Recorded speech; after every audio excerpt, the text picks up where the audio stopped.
Welcome to the Texas Conflict Coach radio program. If you've ever experienced or engaged in destructive or unresolved conflict, then you know it leads to broken relationships, distrust, and damaging results. Our program will help you manage and resolve conflict effectively with strategies, valuable resources, and support. Since 2009, our radio program hosted guest experts from around the globe sharing their perspectives, experiences, and expertise while giving you food for thought. If you can't listen live, then download and listen to any of our 300-plus podcasts in our library at texasconflictcoach.com. So sit back, relax, or join the conversation every Tuesday evening, or tweet us at TXConflictCoach.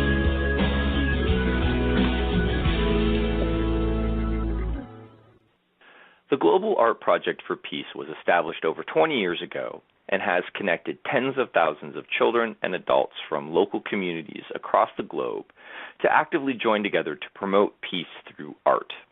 Using creativity to inspire personal and social evolution, this project offers participants the opportunity to create, exhibit, and exchange art expressing their ideas of a peaceful global community. This results in thousands of tangible messages of peace and goodwill simultaneously encircling the globe. Hello, I'm your guest host, Stephen Kotev, and joining me today for our program entitled Global Art Project for Peace, Joyously Creating a Culture of Peace Through Art is Katherine Josten. Katherine Josten is an artist, educator, speaker, and founder-director of the Global Art Project for Peace, a multicultural celebration of peace and diversity that has involved 130,000 participants in 85 countries on 7 continents. The mission of the project is to joyously create a culture of peace through art. Nominated for a UNESCO-Madanjeet Singh Prize for the promotion of tolerance and nonviolence, the Global Art Project for Peace gives people in local communities an opportunity to join together to form a cooperative global community. Welcome to the program, Katherine. Thank you, Stephen. I appreciate this opportunity to let more people know about the work of the Global Art Project.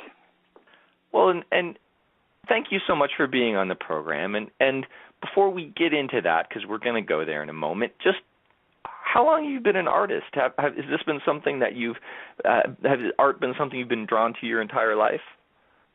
Yeah, I've been an artist in one form or another my whole life. My first degree was in English because I loved to write. And later I went back in visual art and got my BFA and my MFA. And I taught art for 14 years at the college and university levels before founding the Global Art Project for Peace. But I've always been in art in one form or another. My very first love was theater, so I've just had my hands in all kinds of art forms. So let's talk about your project. What is the goal of the Global Art Project for Peace? Well, the goal of the project is to joyously create a culture of peace through art.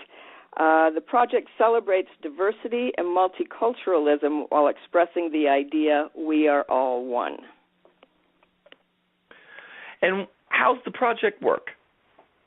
Well, basically, anyone throughout the world who wants to participate sends us their name and address, and we match them with a participant in another part of the world. And people may participate as an individual or as part of a group. And we match individuals to individuals and groups to groups. And each participant creates a work of art expressing their personal vision of global peace and goodwill. And during the first 3 weeks of April, they share their art in some form with their local community. Then during the last week of April, each participant exchanges their art with a person or group with whom they were matched, resulting in thousands of visions of peace and goodwill simultaneously encircling the earth. And as a final part of the process, many communities organize an exhibition of the art received to give people in their community an opportunity to see these diverse visions of peace from around the world. And if people choose, they can send documentation of their art to the Global Art Project. And we have an art bank with thousands of incredibly inspiring images of peace from around the world. And we have a website where we share examples of the inspiring art for peace, and we've also shared these images out into the world through exhibitions, posters, a DVD, and a postcard book of images, so that people can continue to be inspired by these images for peace. Wow, that's a lot. So who can participate? Well, anyone, anywhere can participate. That's the whole idea of the project, is that anyone, anywhere can participate. Adults and children, amateurs and professionals.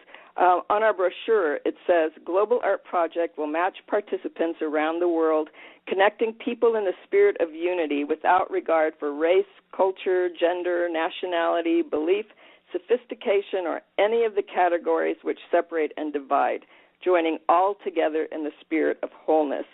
And participating groups have included art councils, art centers and galleries, artist cooperatives, bank cooperatives, children's homes, children's museums, church groups, environmental clubs, families, fire stations, food co-ops, hospitals, law firms, libraries, music and theater groups, neighborhood groups. I could go on and on. So basically any group can participate. And I wasn't thinking about schools when I started the project, but it's really caught on in schools because it's a great way for teachers to teach not only art, but to have a meaning behind it and a cultural exchange. And we've had school classes from kindergarten and nursery schools through entire university graduate programs that have participated. And some schools and universities have created courses specifically for their students to participate in the project and to involve the whole community. But basically, anyone, anywhere can participate. Huh. So that's really great. So if you're a elementary school student and you're based somewhere in the U.S., you could go and fill out an application that would get sent to, I guess, you. Do you have other folks that support you, or do you do this all by yourself? Oh, no. Well, actually, there's two ways that people can register to participate. We do send out brochures, and people can fill out a brochure and send in the brochure, or on our website.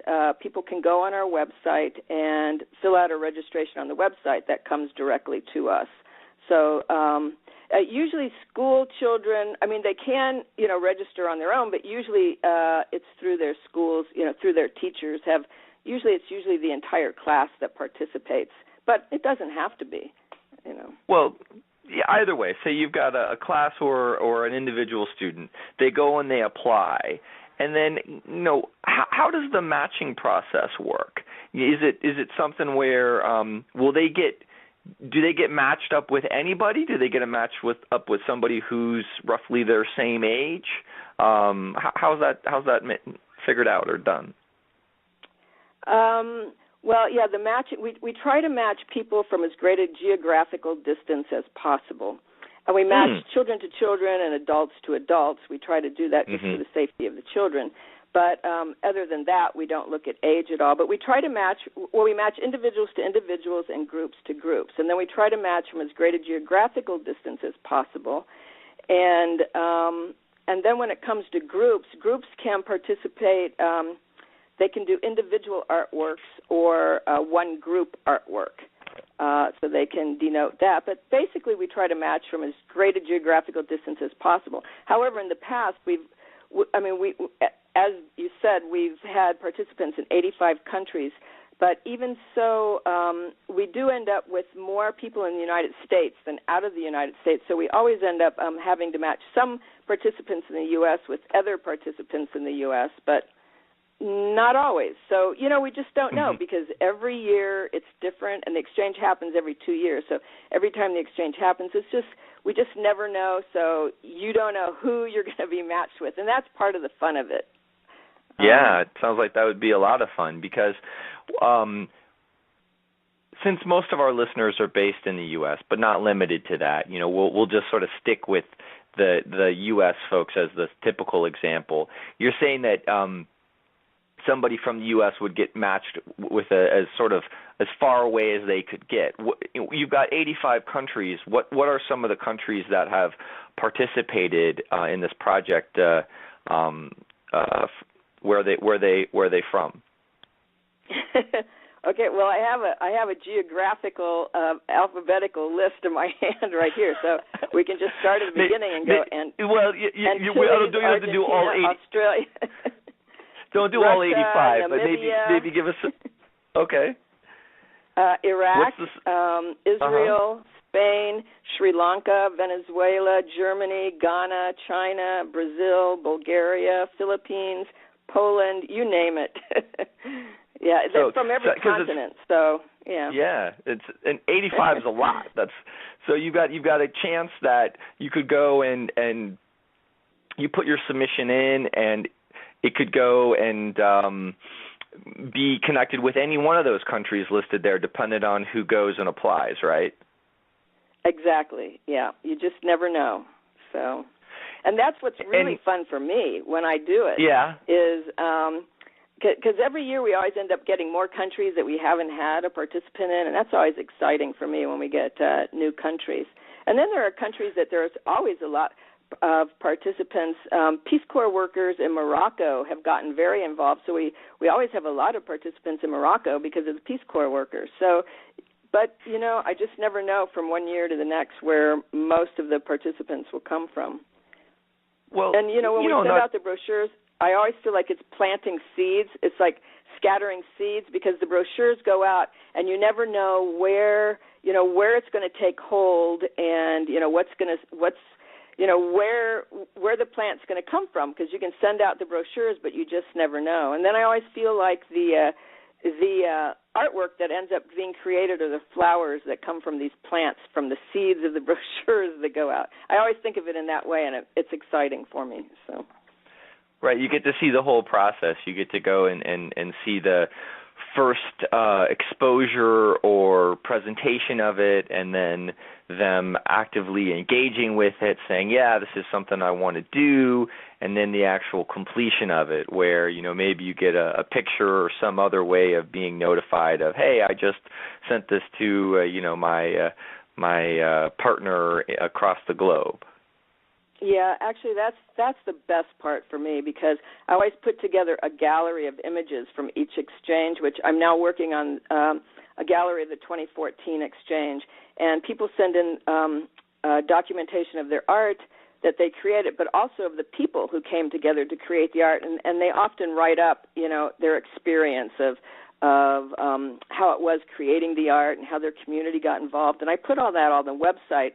And so our website is an incredible source for teachers and facilitators and anyone who wants to get involved in the project to see what people around the world have created, and the diverse visions of peace that have been created from around the world. It's really exciting to see. That for me is the best part. So.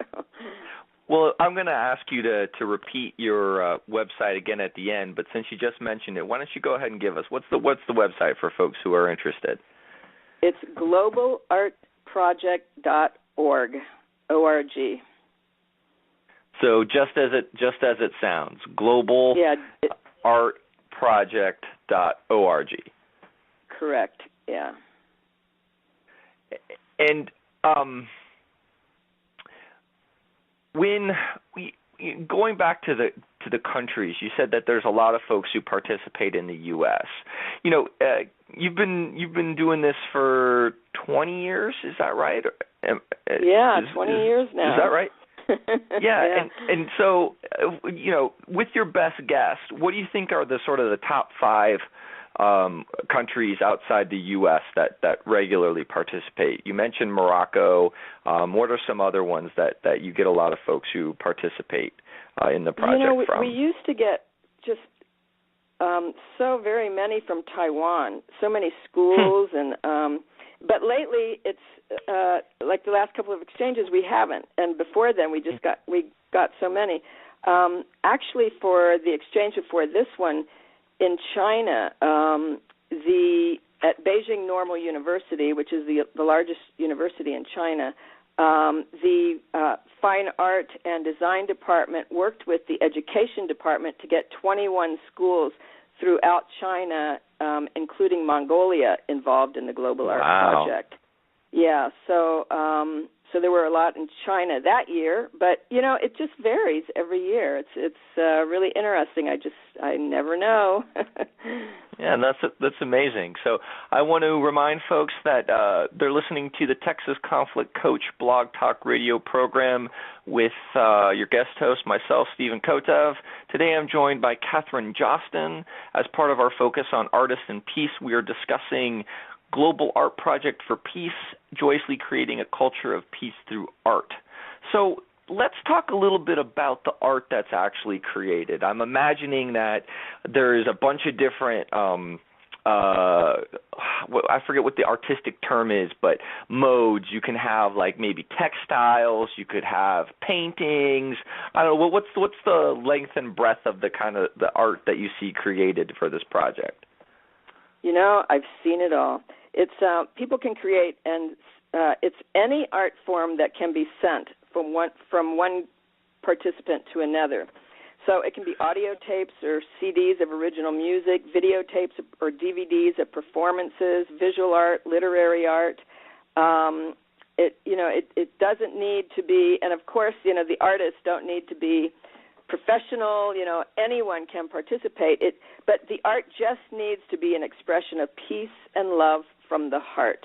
There was one woman who created a batch of cookies and sent the cookies with the recipe for the cookies, and did it in the form of the earth. And, so oftentimes schools and organizations will create a mural on a wall, and they can't send the wall, so they'll take a photo and enlarge the photo, and everyone, and send documentary photos, to the group they're matched with to show that their process, and they'll all sign, the photo, and so I've seen so many different things. That's what's so exciting about it, the creativity involved. It's really great. Why don't you, I'm sure that every piece has a significant meaning and is something that is incredibly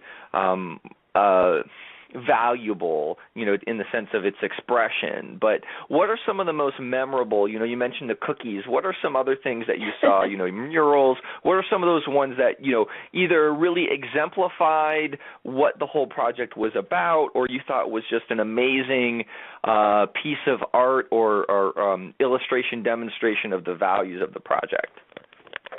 Well, there are two images that come to mind, but without, this being radio, without people being able to see it, I really can't. There was an 8-year-old girl here in Tucson who created an artwork of the earth, and then and the words were, "We are all different, we are together." But what was so amazing, and the way she rendered it was just precious. But what was so amazing is it wasn't just people, it was insects and animals, and the sun and the moon and stars and an angel, and so it was all beings on earth, and she really got it, That was really great. And then my very favorite image from the very first exchange was a 5th grade Japanese student, and it was it was an astronaut with some other weird-looking being with their arms around each other, and in the background you could see the Earth, and it just showed the idea, unity of all beings. We don't care what you look like or where you come from. So that was also just a really wonderful image. And both of those images are on our website. If you search around, there's a lot of great images there. But those two always stick out in my mind. I love those two images. But, of course, there's a lot of really wonderful adult images, too. But, there have been a lot of great images. Yeah, and so for folks who, maybe don't connect the dots so well, how do you see this project fulfilling its mission? Well, and that's what I could talk the most about. So, and I was hoping you were going to get to that. The Global Art Project promotes peace through art by connecting people of diverse cultural backgrounds, providing exposure to new ideas, and teaching that the world can be safe for diversity. It seeds the future, and actually these are words that are on our brochure, but it's so important to me I'm reading them. So it seeds the future with visions of peace, love, and friendship. It heals and transforms feelings of isolation and separation by providing a feeling of connection to the whole. And it exemplifies in concrete form, we are all one. People can be different and unique, yet act together as integral members of one living organism, Earth. And participants in the Global Art Project, while participating, they're encouraged to see themselves as part of a worldwide community, to think about how they'd like the world and their future to be, to know they can make a difference. It's not just leaders of countries that are responsible for peace, but everybody is, and then to take action for peace. And when I talk about the Global Art Project, I tell people that the project heals on a personal, a community, and a global level. And on a personal level, you can't possibly create an artwork without first feeling it inside. And that, to me, is the most important part and the hardest part, because you have to first be able to go inside and imagine that peace is possible and to generate that feeling, which can be really hard if there's conflict in your life, in your family, in your community, to be able to go inside and imagine that peace is possible and then to generate that feeling. And then to create an artwork expressing it. How would you express it? So you have to feel it before you can express it, and that's so important. And then on a community level, the project gives community facilitators and teachers an opportunity to bring people in the community together, to create the art together, and then to exhibit the art together, and then to have an exhibition of the art that was received. It really helps to open dialogue about peace issues. And then finally, on a global level, the artwork is sent off to form a cooperative global community.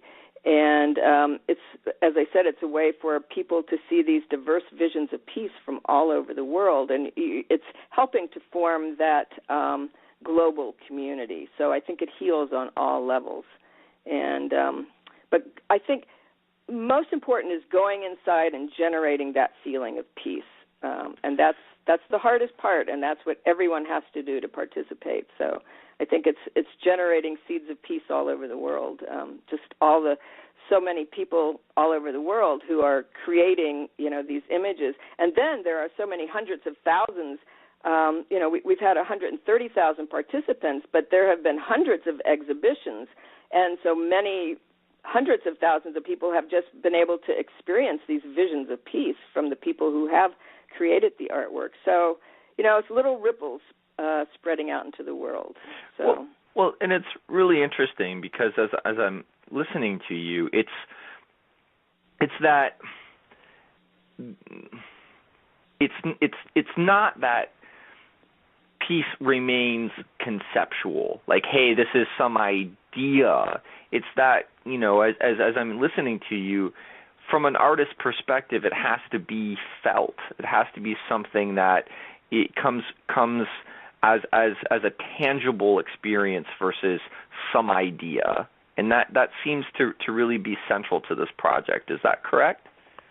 Absolutely. I mean, it's not, you don't just think about it. You have to generate the feeling inside, and that takes action. It's inner action. It's not just sitting and you're really doing something. And then not only are you doing the inner action of generating that feeling of peace, but you're taking a physical action of making a physical artwork, and then another physical action of sending it to, it's an unconditional gift of love that you're sending to a stranger that you don't even know. So that's another, seed or action for peace that you're taking. So, it's not just the thinking about it, but you're actually taking action for peace.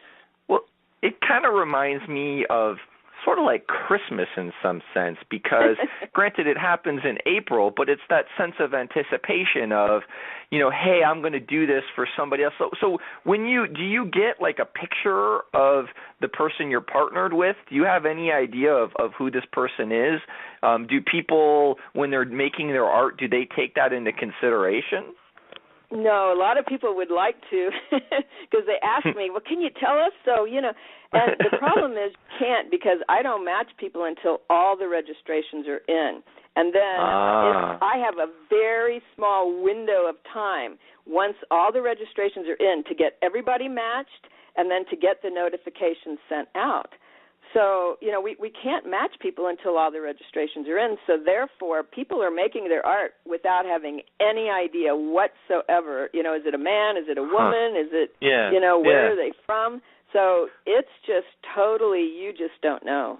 Well, but I think that also would sort of help reinforce the vision of the mission in that sense of, you're not narrowing it down. You're part of what I'm hearing is that this a real emphasis on the totality. It's like this is everybody. This isn't just this one group, or this isn't just this one continent, or this one nation, or this one division. It's not just elementary school kids or whatever. It's everybody. So, you're not narrowing it down with your art, but I'm just thinking about the sense of anticipation of, hey, I'm consciously thinking about this. I'm going to send this to somebody else, but it's also kind of like, hey, what's going to show up? What's going to be this thing that's going to be sent to me? Who's going to send it?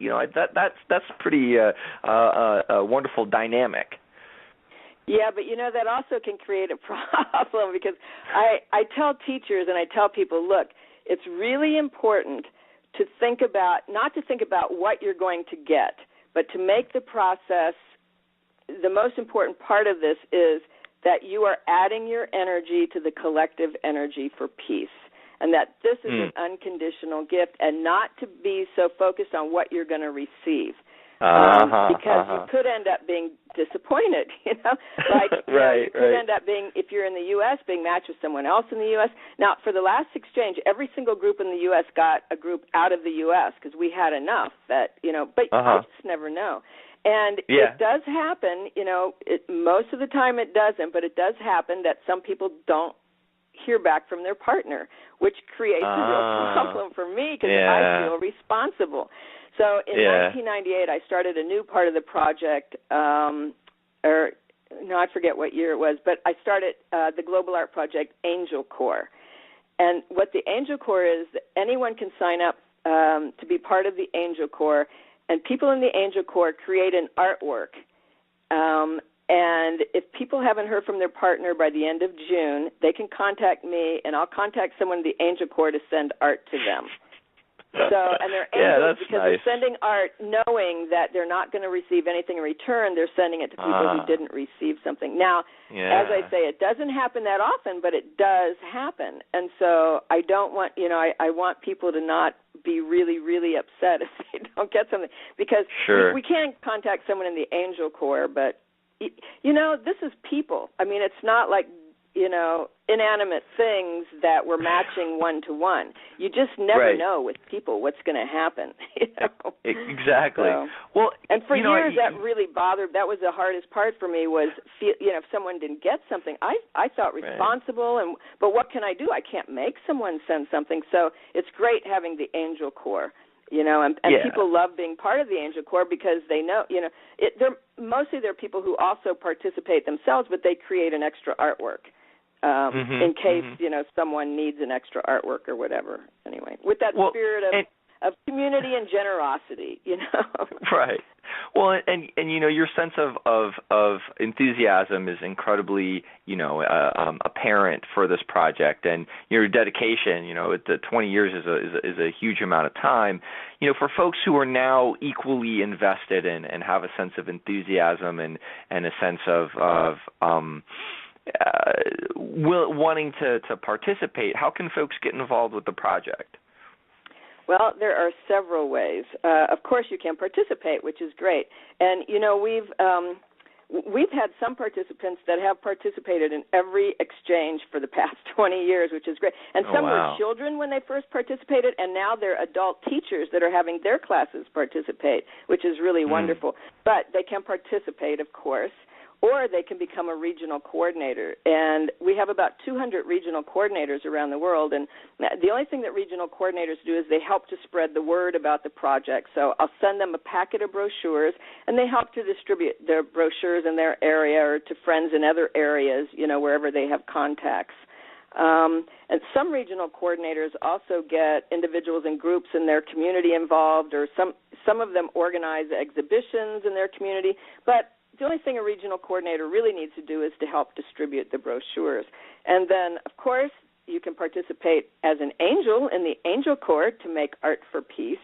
And then, of course, we always need donors. We're always in need of funding to keep the exchange going. Those are several ways that people can get involved. And if anyone thinks of any other great way to get involved, I'm always open for ideas too. So, the project has been a growing, living being. It really has taken over so that I'm following it now because it really, I've always thought of it as a plant, and it's just growing in its own, it's developing and unfolding in its own way, and I'm just sort of following along now. So when is the next cycle? Well, because you're saying it happens every 2 years. When's the next cycle? Okay, so the last exchange was 2014.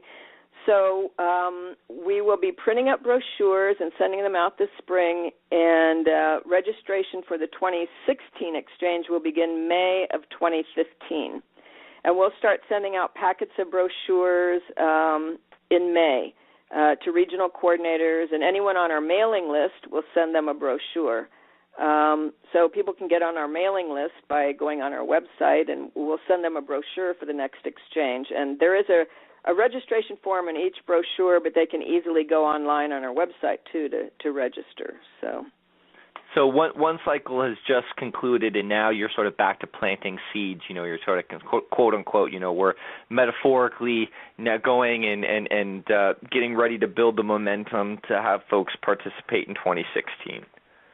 That's exactly right. And we're also still doing documentary work from the 2014 exchange, because I'm still in the process of putting the gallery together that will then go up on our website. So, people always say, oh, how wonderful that you have time to, in between, to rest. And, it's like, no, you don't get it. Because, well, I'm in the process of sending out the end-of-the-year fundraising letters and putting the gallery together. And actually, we're in the process of hopefully putting our website is 20 years old, and we're in the process of trying to develop a way of getting a new website and really working on a new infrastructure for the project, because I'm still matching participants by hand, and we really need to have the matching automated and the notifications automated. So we're working right now on, reestablishing a new infrastructure. We've after 20 years, we've outgrown our old infrastructure. So there's always something going on to keep the project going. Yeah. Well, and so, what would be your call to action for our listeners? What would be the thing that you would want if, for somebody who wants to engage with this further? What's that advice or recommendation or guidance you would give them for that? Well, actually, the call to action for the Global Art Project in itself would be the steps that I've already said, being a participant, being a donor, being, the Angel Corps. And but if I were just as a final, call to action to people who are listening, my call to action would be a call to inner action. And I would ask people to just take a few minutes each day to sit quietly, take several deep breaths, and generate the feeling of peace within themselves. And, as I said, this is especially important when there's conflict going on within or around them, to just take a few minutes to shift into imagining that the conflict has been resolved, and there is the feeling of a peaceful resolution. And they don't need to know how it's resolved, but just to generate that feeling within themselves that it has been resolved. That also that sounds, would be my call to action. But that also sounds like in a sense of preparing to be an artist, because to do that art, you also have to have that same sensation within yourself, right? Absolutely. You know, you cannot make a work of art without first getting quiet, centering yourself, going within, and generating the feeling of what you want to create, and only in that way does the creative process happen. So basically, you know, people are all around the world generating the creative process of creating peace. You know, that basically is what the whole project is about. So one more time, why don't you go and give us the website for the project, and then if folks wanted to contact you, how can folks reach you? Okay, the website is www.globalartproject.org, O-R-G. And then my email address, and the email address for the Global Art Project is peace@globalartproject.org. Wonderful. So we are about at the end of our program for today. What are your closing thoughts or comments for our listeners? Well, actually, my closing comments would just, I would just like to express gratitude for to you and Patty for the work that you're doing to get this information out to people about conflict resolution and to allow people like me to have the opportunity to speak, you know, to get information out about what we're doing and what people can get involved in. So basically my last comment would be gratitude. Gratitude to you and to Patty and to, you know, everyone out there who is working for peace and for conflict resolution, because it takes all of us. And it would just be that feeling of gratitude. So thank you. Well, thank you as well, Katherine. It's been a true pleasure to have you on the program. Thank you for listening to the Texas Conflict Coach. We hope you've enjoyed the program. You can find over 300 podcasts archived to listen at your own convenience at texasconflictcoach.com or download the podcast at iTunes or Stitcher Radio.